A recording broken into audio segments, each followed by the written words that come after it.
Okay, sorry about that. No worries. So should I introduce you then? I can introduce you. Okay. You totally don't have to. You can do it then, I believe you.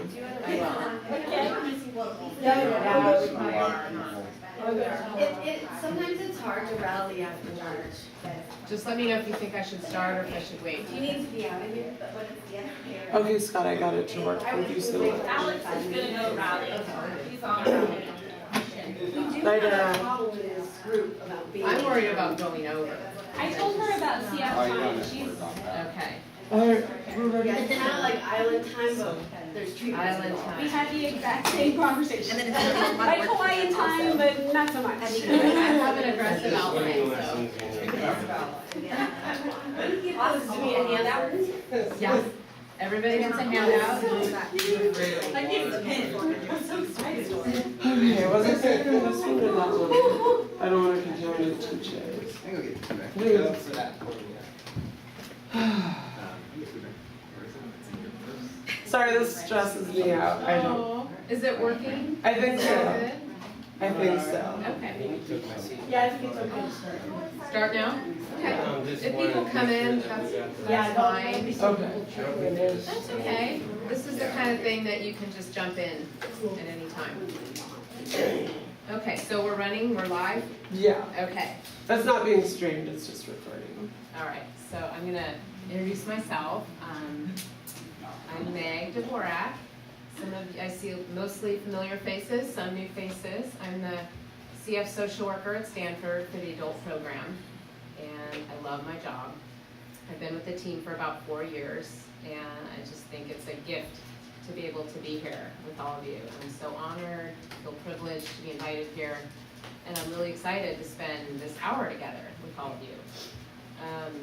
In lieu of a PowerPoint, I just thought I would be retreat style and do more of like a kind of a blending of a support group and a lecture all in one.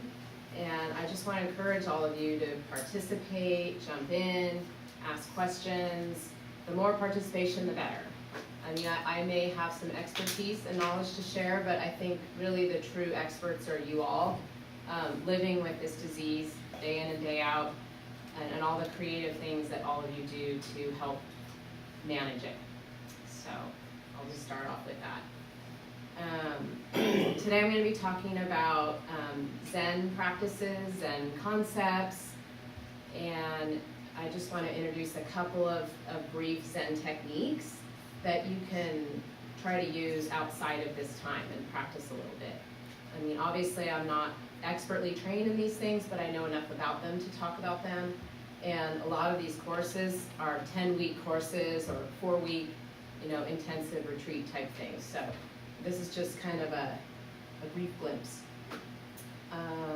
Before we jump into all of that, I just thought we'd briefly touch on anxiety, just talking about anxiety, talking about stress, living with illness, and just the daily onslaught of things. As you may or may not know, anxiety is pretty prevalent in the CF population. The prevalence rates are about 30% or even more rate of anxiety. And it makes perfect sense. It's a disease that affects the lungs, and when you're starved for air, that can be a really panicky type of sensation. It's also got a very intensive burden of care. So it makes sense that anxiety is common. Also, just in general, on top of that, we're a very stressed out nation, and technology, i.e. our devices, computers, smartphones, tablets, have just made it easy to just fracture our minds and our attention into smaller and smaller bits. So we often find ourselves multitasking. You're sitting in traffic and you're also talking to somebody in another state, and you're planning what you're going to have for dinner, or you're at the grocery store and you're ordering something online. All those things we can do with technology. But it also robs us of the very place that we often want to be, which is the present moment, the here and now. So I just want to briefly talk about some of the the physical symptoms that we often feel when we're stressed. I know for me, I tend to get headaches. I tend to feel a lot of muscle tension. Some people feel GI distress. Anybody have any other kind of ways that their body tells them that they're stressed out? Having a hard time sleeping.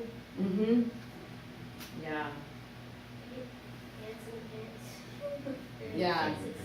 Yeah, just feeling like your body's in overdrive, but you want to be in park yourself, and you just can't get those two things to reconcile. Make yourself sick. Like Exactly. stressed out, Yeah. Sometimes I sleep too much. Mm-hmm. Because your body's just in Wants that to constant shut state. down. It just wants to shut down. And It's overloaded. we all know that like stress can be very harmful on the body, especially if you're not managing it well and you're feeling stressed a lot of the day or continuously. That those hormones that are that stress reaction, that fight or flight, can be very damaging and can also make it harder for us to heal from illnesses and just be more resilient in general. In addition to the physical symptoms, there's psychological symptoms. How do we feel when we're stressed? Overwhelmed? Maybe a little more angry than normal? Cranky. I tend to get more irritable, a little more snappy, kind of, you react in ways that you don't think are you, or that, oh, that's not me, I'm just stressed. It's not as desirable. Sounds like the wife. Sounds like what? Jamie. Oh. She's You always think she's not snappy. here? She comes home and she's snappy. It's like, how'd your day go? It's like, oh, sorry. But in her heart, she probably doesn't love that she feels that way, and Yeah. really doesn't want to react that way to her loved ones. Yeah. And I think stress often makes us more narrow focused. It brings our focus down to like kind of what we feel as a danger or a fear or some threat in our environment. And so you don't see things that are around you. You don't see friendly people, gestures, the world, beautiful things in nature. You kind of miss out on that stuff because you're just kind of living in this other state. And I think one of the key things of understanding stress is like sort of what your thoughts are telling you, what your emotions are perceiving as the stress, the appraisal of the stress. And everybody has their own barometer for that. So obviously what one person may think is highly stressful, another person may see as a joy. So kind of tapping into a little bit more deeply into your thoughts and what's gonna trigger a stress response is a good way to start to understand what stresses you out and how to change some of that. Usually there's like one triggering thought, and then immediately you're kind of going down that rabbit hole and you're kind of like, uh-oh. So in that situation, sometimes you can press the pause button and be like, okay, what am I saying to myself? Is this a real danger? Am I overreacting? All those kind of questions you can ask yourself. So there's lots of ways that people deal with stress. Probably most of us are the do nothing approach and just sort of tough it out. Stress is just part of daily living. Other people seek treatment, combination of medications or therapy, either or. Medications work well, they're great, but they tend to treat like the immediate symptom. And so it's more of an immediate relief and not more of a longer term solution. Other people look to their religious faith, prayer, self-help practices like massage. I think all of you are so fortunate to have this retreat. This is like a really good way to take some of this stress off and connect emotionally with people. And I do think it works. I think it transcends into like more of a physical process. Because if you don't mind my saying, I think it was great. Like she was saying, she's not as sick this week. She doesn't have those symptoms, even though she's not doing the full type of treatments that she normally does. I think that speaks to a mind-body process that goes on in all of us. So in the spirit of this being a Zen retreat, I thought I would introduce that topic. And does anyone know what Zen means? What's the definition of that word? I just thought it was like at peace, sort of, but I don't know the technical definition. Like oneness or something. It's actually a very simple definition. It means meditation. It's the Japanese word for meditation, or also absorption. And it has roots dating back to the 6th century. So it's a very, very ancient practice. It's got, obviously, it's got roots in Buddhism, and it's derived from even other languages like Chinese and Sanskrit. So I know you all are learning more about that this week, and some of you've done some Tai Chi. So we'll talk a little bit more about like a Zen state. When you think of someone in a Zen kind of state, what do you think of? This one here? He's thinking. Patrick is our master. Mhm. What is a Zen master like? That's a really good. Peaceful. Centered, Centered, mindful, kind, aware. deliberate. Very good. Kind of the opposite of anxiety, what we were talking about before. Exactly. The person is sort of knowing and insightful, and they're just at peace. Just to illustrate that concept a little more, I wanted to just do a couple little short readings from this book. Anyone heard of this book? It's actually a children's book, but it's beautifully illustrated, and it has some like really excellent readings that they seem simple, yet you can really look at them and sort of re-examine your own habits. What's the title of the book? Zen shorts, meaning like short stories. And So like they're literally just little fables. Zen shorts you're wearing? No. Yeah, so this is a book my kids have, and I found it on their shelf. I'm like, oh, that's so great. Okay, the first story is called Uncle Rye and the Moon. My Uncle Rye lived alone in a small house up in the hills. He didn't own many things. He lived a simple life. One evening, he discovered he had a visitor. A robber had broken into the house and was rummaging through my uncle's few belongings. The robber didn't notice Uncle Rye, and when my uncle said hello, the robber was so startled he almost fell down. My uncle smiled at the robber and shook his hand. Welcome, welcome. How nice of you to visit. The robber opened his mouth to speak, but couldn't think of anything to say. Because Rye never lets anyone leave empty-handed, he looked around for a tiny gift for the robber, but there was nothing to give. The robber began to back toward the door. He wanted to leave. At last, Uncle Rye knew what to do. He took off his only robe, which was old and tattered. Here, he said, please take this. The robber thought my uncle was crazy. He took the robe, dashed out the door, and escaped into the night. My uncle sat and looked at the moon, its silvery light spilling over the mountains, making all things quietly beautiful. Poor man, lamented my uncle. All I had to give him was my tattered robe. If only I could have given him this wonderful moon. And you can see the illustration. It's very pretty. So what does that short little story say? Mm-hmm. Perspective. Mm-hmm.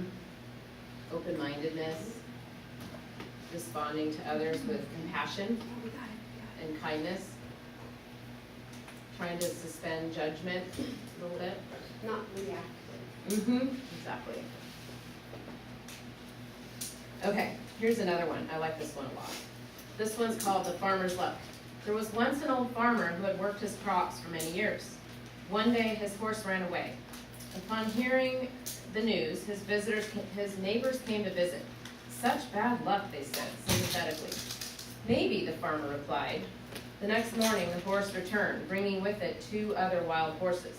Such good luck, the neighbors exclaimed. Maybe, replied the farmer. The following day, his son tried to ride one of the untamed horses, was thrown off and broke his leg.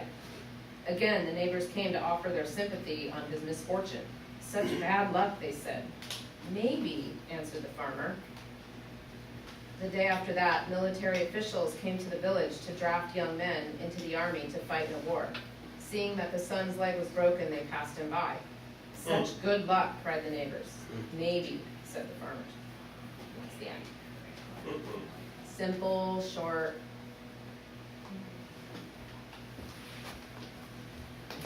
Any thoughts on that one?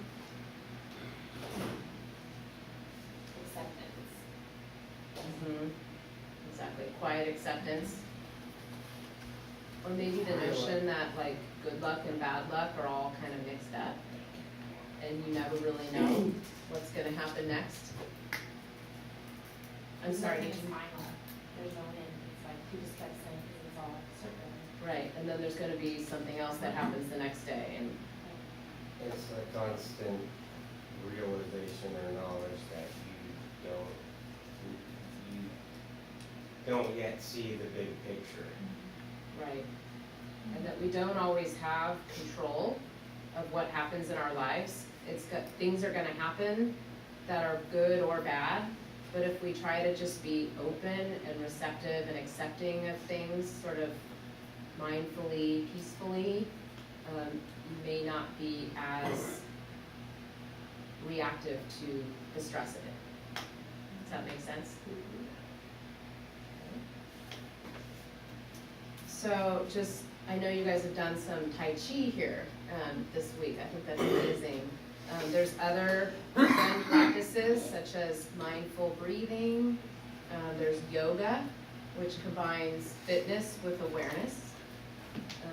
There's There's been yoga here for like 10 plus years. This is Yeah? the only year we didn't Really? organize it. So, yeah, and this group are a bunch of yogis. Bunch of yogis. I like yoga because I think it teaches patience, which is a Zen virtue. Patience in that you're holding this kind of painful pose and you have to take a few deep breaths and just like kind of accept the pose and kind of fit into the pose, and it just teaches the mind to wait and be patient and go with it. Other practices, meditation, hypnosis, Tai Chi, guided imagery. We're gonna do a little bit of that later if we have time. I have a 10-minute guided imagery meditation. Does everybody wanna try that out? Okay. The one common denominator with all of these Zen practices is the focus on the breath.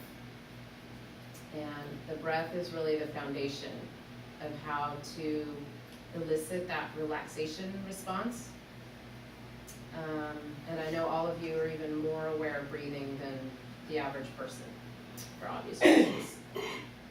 And I know that deep breathing may not be as easy for you. And there's 3 different types of breathing. There's clavicular breathing, chest breathing, and then there's belly breathing.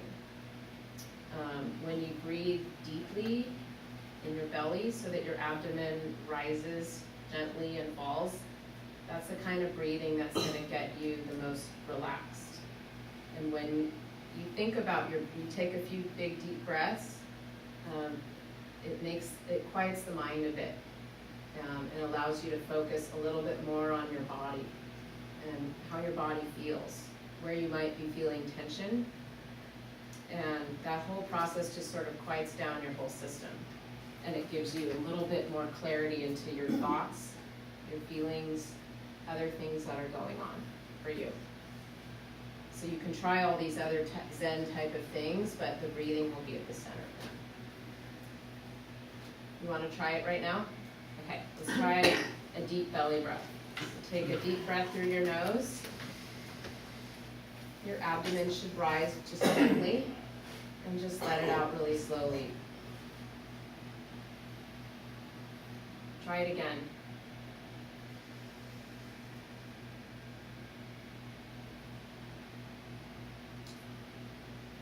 One more.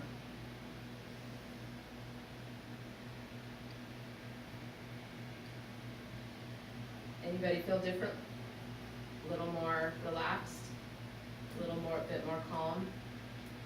So what that breathing does is it stimulates the vagus nerve, which is the primary nerve of the parasympathetic nervous system. And that's just gonna tell the body to relax. So it's hard to feel anxiety when you're also breathing like that. So next I wanted to talk a little bit about mindfulness. Anyone heard of mindfulness? It's getting kind of a lot of buzz right now. It's becoming a little bit more mainstream. What mindfulness is the type of awareness that comes when you pay attention on purpose to the present moment as it unfolds while suspending judgment. And this is done with an attitude of openness, kindness, acceptance, and inquiry. And it's natural that thoughts are going to come and go during this process. And just to not be mindful not to latch on to those thoughts, to really just notice that the thoughts are happening and accept that the thoughts are there, but not to latch on or let them sort of carry you away. And it's a very natural process to get to the mind to wander. You're trying to sit and be mindful and take in your surroundings, and you're gonna have thoughts. And the thoughts are gonna lead you down, one thing or another depending on the thought. And the natural function of mindfulness is to just notice that the thoughts have taken you away, your attention was diverted a little bit, and to gently just bring your attention back to the present moment. And there's really no right or wrong way of doing it, there's no mistakes to be made, but just to notice. And not to berate yourself for having your attention veer away, but rather just accept that it did and move it back to the awareness. That's really at the heart of what it means to be mindful. Questions about that? Just some important factors about mindfulness is that it's non-striving, meaning that there's really no goal other than just the being. It's a process of letting go, of accepting that you have the emotions that you have at that time, accepting that you have maybe an angry thought, and not feeling angry, but actually just acknowledging, oh, I have an angry thought. They're sort of two different things. Can I ask you a question? Sure. So, I think I get to know anything about mindfulness. You know what? I do too. I do too. Because, I took a whole class on mindfulness in grad school, but sometimes I get confused between what is, like you said, like an angry thought versus what is a judgment. You know what I mean? Yeah, that's a really good question, and I struggle with that too, because I'm practicing mindfulness in my own life, and I always struggle, I tend to overanalyze the thoughts, like you do. I think a judgment is the story that you tell yourself about the thought that makes you go down that emotional kind of line, and it changes your focus. Because how does it, particularly angry, how does that come out without judgment? You know what I mean? Joy kind of is very natural, but anger is always attached with some sort of judgment. You just you acknowledge and notice that you feel angry, or that don't you have. berate yourself for it. Or Don't say, I should. exactly. You just should accept it. You sort of accept it with an open heart and an open mind that you're experiencing that. You may not know what it's about, and it's not about that. It's about just sort of letting it sit. The experience happen. I'm trying to, if I'm getting too analytical with it, but I can't get out of that. I'll try and compare it to something that I've done, and I'm less judgmental about whatever I was angry about. If it's something I've also been guilty of, somehow it makes it less judgmental. Exactly. And this can be practiced for a long period of time, or even just a minute. or 2 minutes. There's really like no method that's the right method or the wrong method. What I've heard the researchers say about it though, that if you really wanna get the benefits from it, sort of the longer term stress management, is to practice it very consistently, which means every day, a couple of times a day. If you have a moment to just sit and take a couple of deep breaths, as we just did, center the mind, quiet the mind, and take in your environment. And that also includes your body, like just getting in touch with your body. Do your shoulders feel tense? Is your stomach churning? Does your leg hurt? Are you having trouble breathing? All those things. And it's the same thing for that too. If you feel pain, you don't want to react emotionally to the pain. You want to just notice that it's there. But you don't want to say like, darn me again, like I'm so mad. And like, one thing that we did it's funny, our whole class was like fighting our professor on it, because we had to take a mindful shower. And like everyone's like, but I like to relax in the shower. Because it's actually, the mindfulness is a purposeful experience, whereas like if you're just chilling in the shower, letting thoughts go flying through, it's not the same thing. And she was trying to teach us that, and we all got very resistant to it. Exactly. It seems easy, but it's not easy for everyone. Like a mindful shower would be like feeling the hot water pellets on your back and like really tuning into that sensation when you really may never have done that. Like, oh, that feels interesting. I can feel each little droplet on my shoulder. I can feel the warmth of the water, and I can see the steam coming up. All those little things. Just noticing little things that you tend to miss because you're always thinking about like, what am I gonna do today? What's on my to-do list? Oh my God, I didn't check my 70 emails. My phone is ringing. Just sort of get out of your head for just a moment and kind of survey your surroundings and your body. Did you want to say something? Yeah, I was wondering, is there a like using the angry thought as an example, is there a technique to essentially have the angry thought without feeling the anger? Like how do you kind of detach those two from one another? Is there I think if you feel the anger, you just acknowledge it and accept it in that moment. I'm angry. Like that's what they tell you. They go, that's interesting. I've had that thought. I noticed that. Interesting, my toe hurts. You know? Yes, I noticed that my toe hurts. Sort of like kind of a detachment. It's a detachment. It really is. It's like you're watching it go by instead of experiencing it. Mm-hmm. Right. It's kind of like watching clouds just go by in the sky.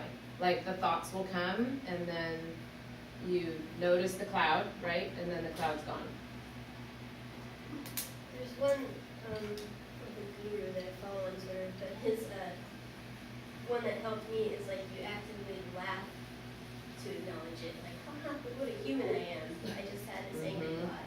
Right, and that's part of the whole cultivating self-compassion is understanding that like their suffering, psychological suffering, physical suffering, just things in general are like a united human experience, and to respond with compassion and kindness instead of like I'm going to be critical, I'm going to put myself down. So I could think of angry thought and then maybe try to be thankful that I'm human, that happens. Just understand and acknowledge that it's a shared human experience and that everybody will experience anger at different times, and then to just notice that you feel angry and don't give in to that emotion or try to challenge it, but just accept. And then key their car.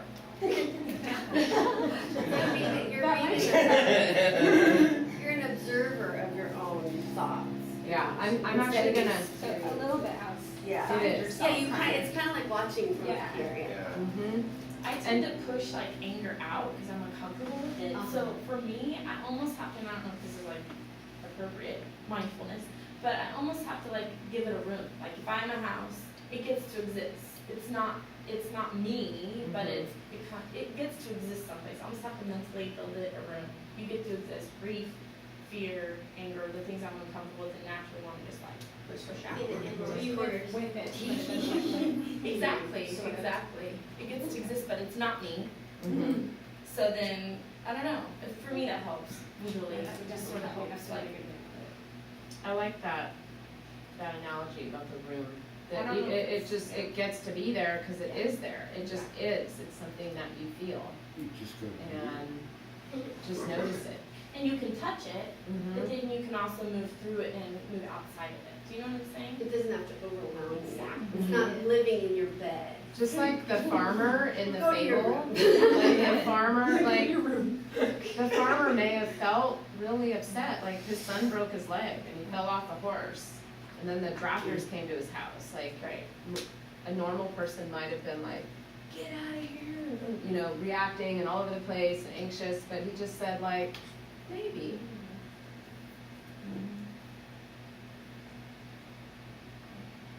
So I'm going to read you guys a quote that I think really kind of sums up why mindfulness works, like what it's all about, why we want to do it more. And it's a quote from John Kabat-Zinn. You probably have heard of him. He developed mindfulness-based stress reduction, also known as MBSR, in 1979. And he's still alive and well and practicing and lecturing, and maybe someday I'll get to hear him talk. But this is from his book, and he's written so many books. The breath reminds us to tune into our body a few moments. This allows us to be more aware of our thoughts and feelings with a greater degree of calmness and a more discerning eye. We'll see things more clearly and with a larger perspective, all because we're a little more awake, a little more aware. And with this awareness comes a feeling of having room to move, of having more options, of being free to choose effective and appropriate responses in stressful situations, rather than losing our equilibrium, feeling overwhelmed, or thrown off balance by our own knee-jerk reactions. So does that make sense? If I had a PowerPoint, that would be my slide. Big quote. But I think that it really hits home, that you're sort of just trying to put a barrier between yourself and like a way of acting that you're maybe trying not to be. You're trying to be a little bit more calm. Could you read it again? Is it okay if you read it again? I just want to hear it. Sure, absolutely. The breath reminds us to tune into our body for a few moments. This allows us to be more aware of our thoughts and feelings with a greater degree of calmness and a more discerning eye. We'll see things more clearly and with a larger perspective, all because we're a little more awake, a little more aware. And with this awareness comes a feeling of having room to move, of having more options, of being free to choose effective and appropriate responses in stressful situations, rather than losing our equilibrium, feeling overwhelmed, or thrown off balance by our knee-jerk reactions. Any thoughts about that? Does that make sense? Reminds me a lot of what Laura, you were saying about building like a room for your whatever feeling that you might have that's overwhelming you, and trying to put space, I guess, between you and what's going on to think about it, I suppose. I think a lot of anxiety that people feel is because they are ashamed to feel certain emotions like anger, shame, guilt, and they try to challenge the emotions and fix them. And they berate themselves for feeling that way. They don't want to feel that way. So there's a lot of negative, critical kind of self-talk going on in your mind. And so adapting this new approach, you develop a new relationship with your emotions, a more accepting relationship, a less entangled relationship. If that makes sense. I have noticed like a correlation between your breath and your anxieties, and your ability to deal with the emotions and the thoughts and the stresses and stuff. I just sort of assumed that it was sort of an obvious, direct, like, you know, the sicker you get, like the more that stuff is going to be harder to deal with. But it does make sense that it's also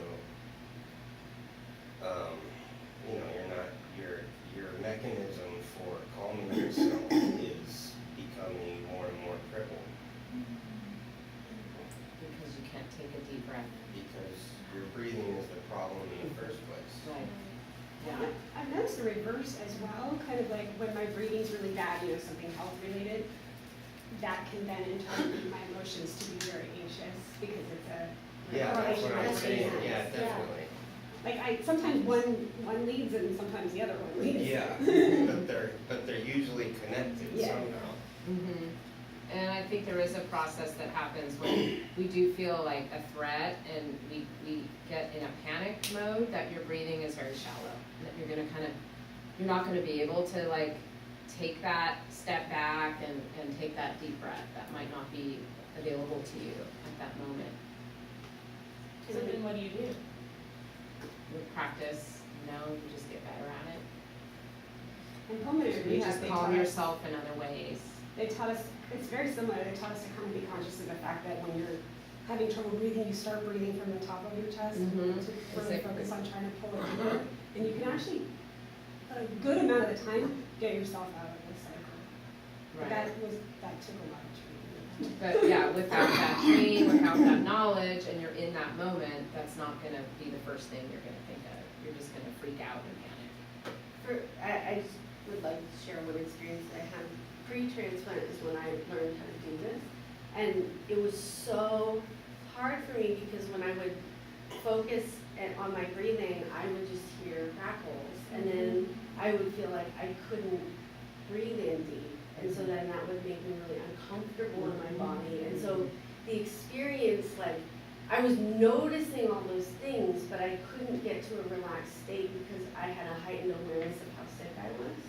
And so I don't know if you have any suggestions on how to do that, but it was so hard for me. Like, I think I was taught at like 10 years old to belly breathe, and I do that, and I've actually felt like my whole life I haven't had as much anxiety because I know how.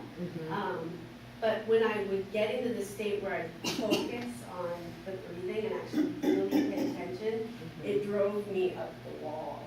So I don't know if you have any, it was like did the opposite. Yeah, It did well, the it's, opposite. it may not be for everyone, this approach, and it's obviously intended to be a supplement to traditional therapies. So if you really do have anxiety and it's very prevalent and this may not be your end-all be-all magic bullet. You may want to get treatment for the anxiety and use this to complement that. So this one that my mom read about and taught me when I couldn't do deep breathing either, but it was like you try and relax one body part at a time, Mm-hmm. like starting with the toes. Mhm. Yeah, There's a term for that. It's called progressive relaxation. Yeah, and it's because then I'm not focused on the breathing when I can't do. Yeah, actually, that was helpful. Yeah, that was. Yeah, actually, I'm gonna give this, each of you is gonna get a handout, and it's got 4 different meditation practices that you can start today, right now. They're very easy. These are just real simple instructions of how to do each one. And the first one is tensing and relaxing the muscles. The second one is a full body scan. You guys know what a full body scan is? Okay? Equal measure breathing. That's sort of like take a deep breath in for 5 seconds. Breathe, hold it for 5 seconds, let it go for 5 seconds. Wait, And what then- is a body scan other than A body scan? It's just centering yourself with the breath, taking a few deep breaths, and I'm just gonna read it to you. being aware of your whole body? Yeah, mentally name a body part, mentally say relax, observe the body's response. Begin with the feet, move slowly up through the body. When meditating, do this technique in a comfortable sitting position, eyes slightly upward. Make sure the head is straight, not lifted up. Or it's just sort of like taking a couple deep breaths, getting centered, and tuning into your body. Like each body system. How does my neck feel? How do my shoulders feel? What's my posture like? I mean, it's amazing how we just go on autopilot and you don't think about that stuff. Or like that you're kind of tensing your shoulders all day and you're kind of running around, and then when you do a body scan, you just go, oh, okay, my shoulders are really tense. I need to pay attention to that. I need to relax a little bit. So I will pass these around. Take one and pass it on. Let me know if there's not enough. keep going. And as you know, mindfulness has gotten so much more popular, so much more mainstream. Later years, ever since John Kabat-Zinn developed it as like a real tool in '79, the number of scientific, publications has increased. In 2003, there were only 52 papers published in scientific journals about mindfulness and its benefits. In 2012, that number jumped up to 477. So it's been recognized as like a very powerful tool to help people. They're even offering it in big Fortune 500 companies. You may have heard, like Google has a whole mindfulness series for their employees. Twitter, Instagram, General Mills Foods, Starbucks, like all these huge companies are now offering mindfulness to their employees. Saying that it helps people focus, it helps memory, it helps mental sharpness, and it just increases productivity in general on the job. So what do you guys think about doing a meditation exercise? We have very limited time left, so I'm gonna do this.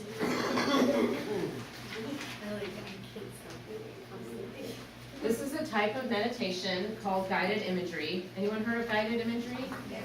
Okay. It's just a way to go to like your happy place, basically. So I want all of you to just get a little bit more relaxed, get in a comfortable position, and try to suspend any skepticism that you have about doing this, and just listen.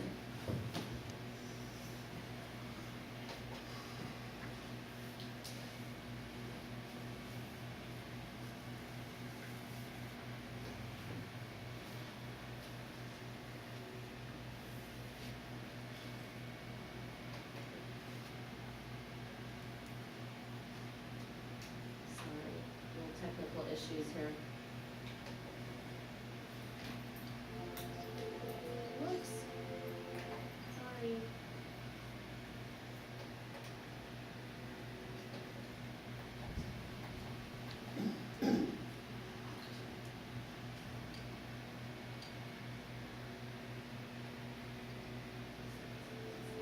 Okay. Welcome to guided imagery.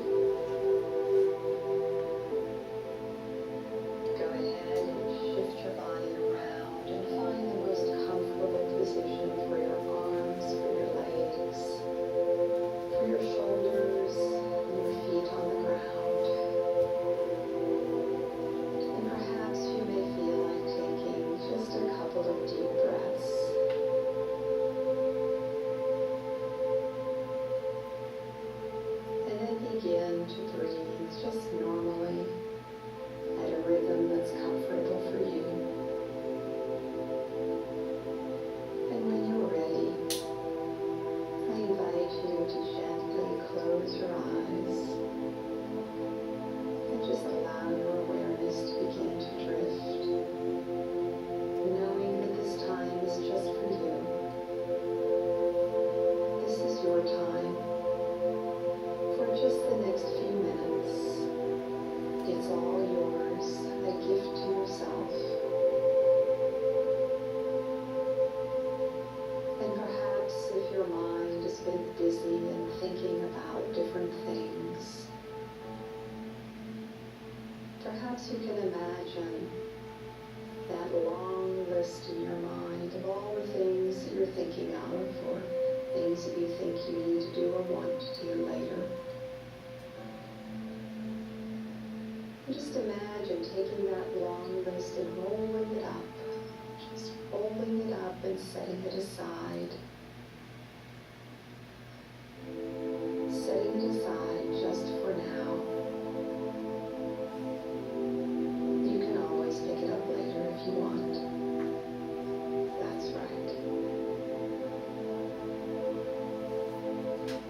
And as you set that list aside, you settle in.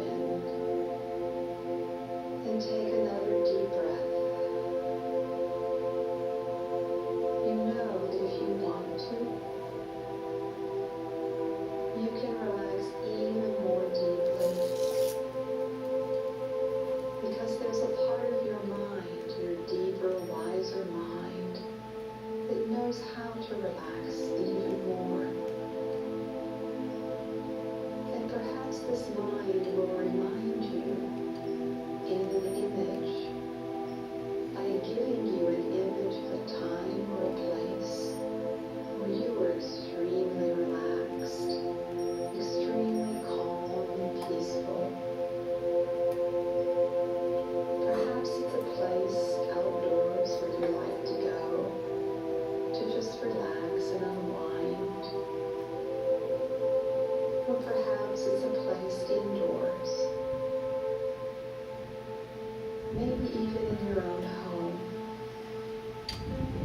whatever it is, your deeper mind knows and will show it to you now, just like a movie emerging in your mind on a movie screen. And just allow that place to take shape in your mind.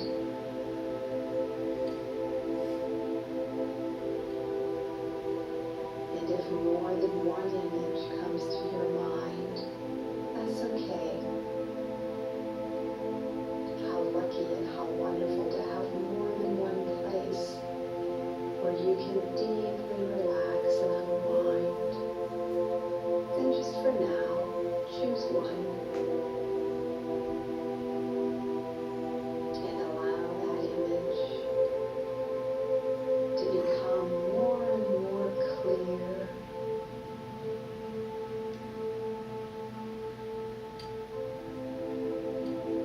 And imagine that you are in that place now.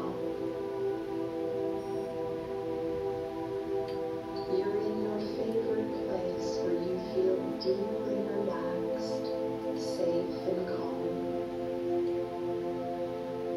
Notice what you're doing in this place.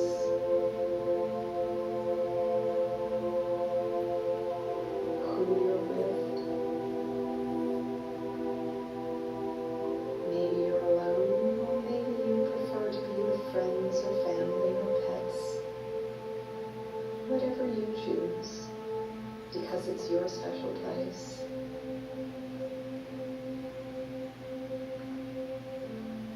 And what are you doing in this place?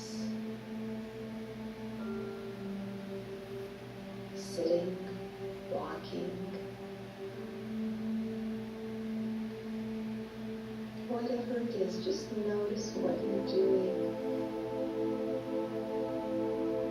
Notice what's around you. Imagine that you look around, all around. You look at all the objects, shapes, colors, noticing greens, blues, yellows, whites, grays and browns, all the different colors, just notice them.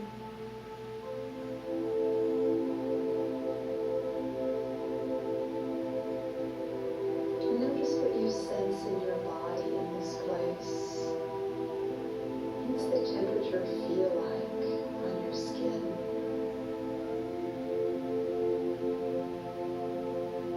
Is there a breeze if you're outdoors?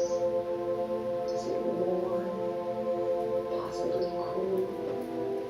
Just notice and feel the sensations in your body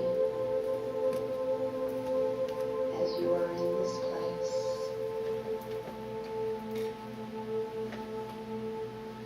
And what do you smell in this place? Are there any smells or fragrances, any aromas that you smell in the air?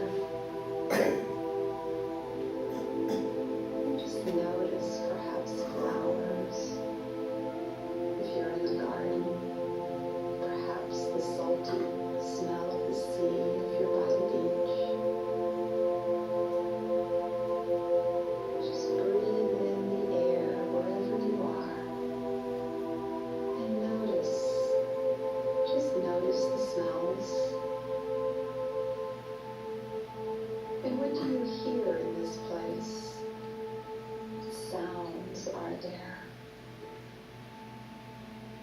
Do you hear birds and animals? Do you hear other people? Do you hear the sound of water? Just notice what you hear.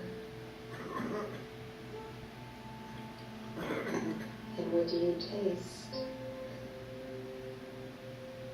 If you're out by the beach, do you taste salt on your lips? Or perhaps you're sitting and drinking something, eating something. Or perhaps you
matter what you are doing or where you are or what is happening, your deeper mind will remind you that you are able to relax, to deeply center with calmness and mental clarity.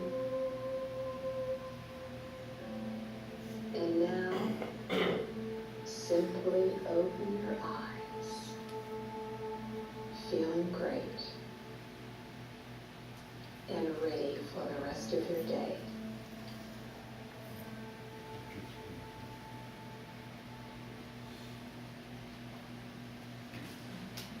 It wasn't even 11 minutes, but it feels like longer, doesn't it? You guys feel different after the meditation? Anybody fall asleep? I fell asleep the first time I did it. I think someone smells like.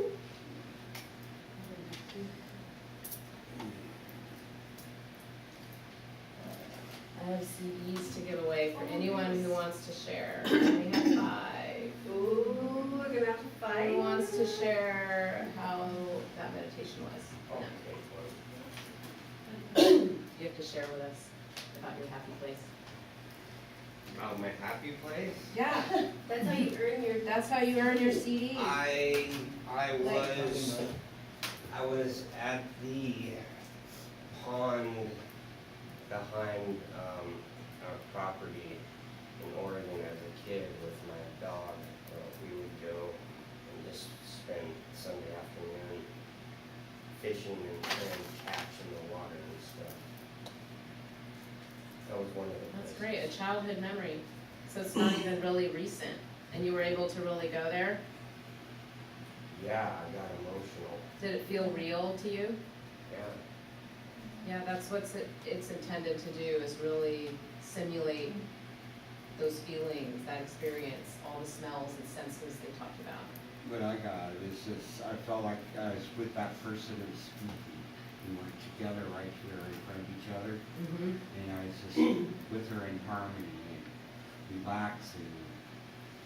It just made me relax. Mm-hmm. So you feel more relaxed, feel Yeah. different than Yeah. before you started it. You know? All right. CD for you. I got 3 more. Come on now. I was in by the ocean in Bodega Bay. Mm-hmm. Trip. Beautiful place. We take that trip yearly, and it was always the place like I got to take that weekend off from medications and everything. We Is talked this a about- childhood memory or something more recent? We've gone every year. So Okay. take off any medications now, do you? Well, no, but that's. No, I that's love you. Like I didn't have to bring my big compressor. Yeah. So it's a place where you feel a little more free, Yeah. a little it more was open, more calm. The most relaxed I ever get. But this time in the meditation, I started there and I ended up floating in the ocean. So that was really Interesting. Thank you for sharing. And can you compare before and after meditation, how you feel, how your body feels? definitely more relaxed. It was a little turbulent in the middle as stuff was releasing. Mm-hmm. More Yeah. relaxed now for sure. Okay. I have done this a few times, and it's weird because I always pick the same place, not on purpose, it's just when they say a place, it always pops up the same. There's, when I graduated high school, we went on a trip to Bahamas, and we went to this one Club Med that doesn't exist anymore, and it had its own private beach, and it was the most quiet, because they had their water sports elsewhere, so there was nothing in the water. It was like just silent, and Like you a could sheet just of go glass. out as far as you could, and it was warm, and the sand was literally pink. It was like all pink coral, and it was the most amazing experience I ever had. And like I just floated in the water, and I always relive that. And then I start playing, and because play really relaxes me. Like I'm a silly, like fun. That's what I like to do. So I like my smile got huge while I was doing that, and I noticed when we had to wake up, my body was just totally relaxed. Isn't it transformative? Yeah. I mean, it really is like a real quasi-real experience, and it affects you physically. Yeah, Thank it you was for fun. sharing. Thank you. Anybody else? I'll go. One left? I'll go. Okay. I was walking on a baseball field, unassisted. Oh my gosh. Unassisted. Yeah. Felt Now, weird. is that a real experience that you had, or is that No, more it, of a, it just happened. more of a? It's never, I've never actually done it, Mhm. but it was weird. It was just, I was there and I But it felt real to you? Yeah. In your meditation? Yeah. Okay, thank you. I wish I had enough for everyone. Sorry. But the good news is you can buy these CDs for $15. This is the brochure for it, so I'll pass these around. There's 4 different meditations on that CD, and they're all different. One of them is about mindful breathing. One of them is guided imagery.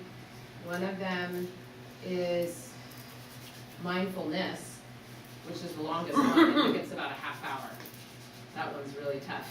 And then there's a really interesting one called the Metta. You guys heard of Metta?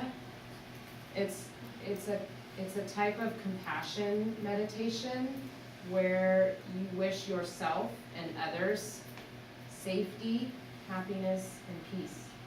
And you even wish people who you're in conflict with, like you pick a person that you're maybe at odds with, could be anyone, and you wish them the same things. And you go through this as you go out from your own self to like your immediate family, and then you ripple out to like the rest of the world, like the whole world. And it's really, I think it cultivates self-compassion. So, take one and pass it along. You guys have your meditation cheat sheet?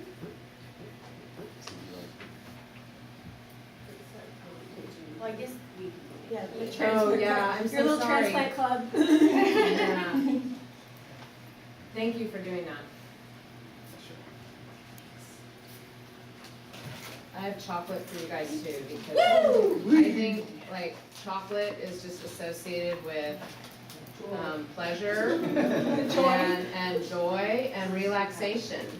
So am I allowed to like pass this around and then you guys reach in, or You can, do I put on a glove? Sure. Okay.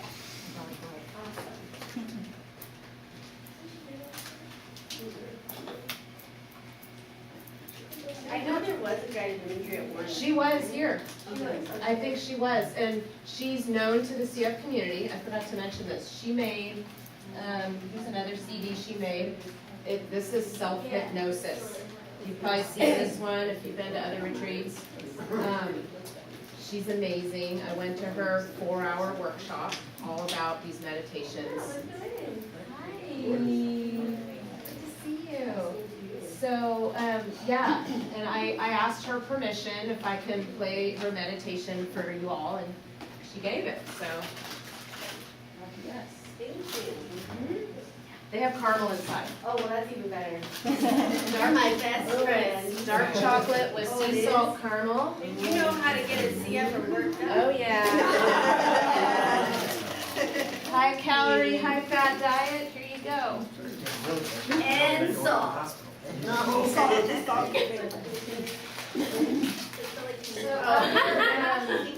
other thoughts or reactions, reflections on the meditation, or anything else we talked about? Mindfulness, breathing. I just wanted to say that I had done the kind of body scan. Actually, my grandfather taught it to me.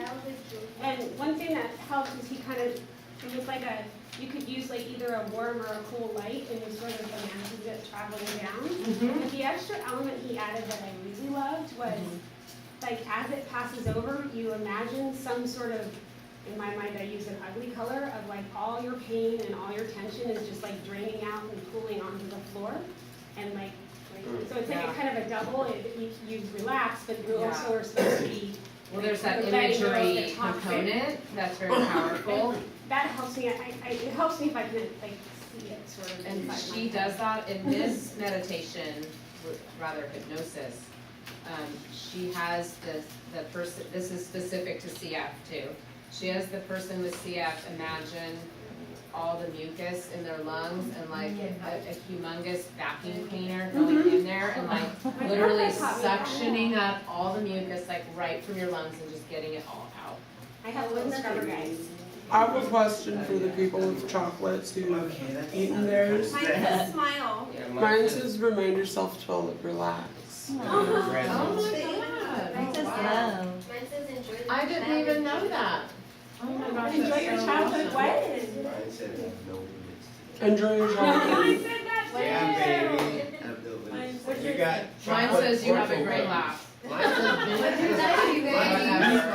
says You have a great laugh. Yeah. Mine's lame, but it's all about you guys today. It encourages you to eat more chocolate, because that makes you feel good about Yeah. yourself and that you're fine, and not after eating so much chocolate.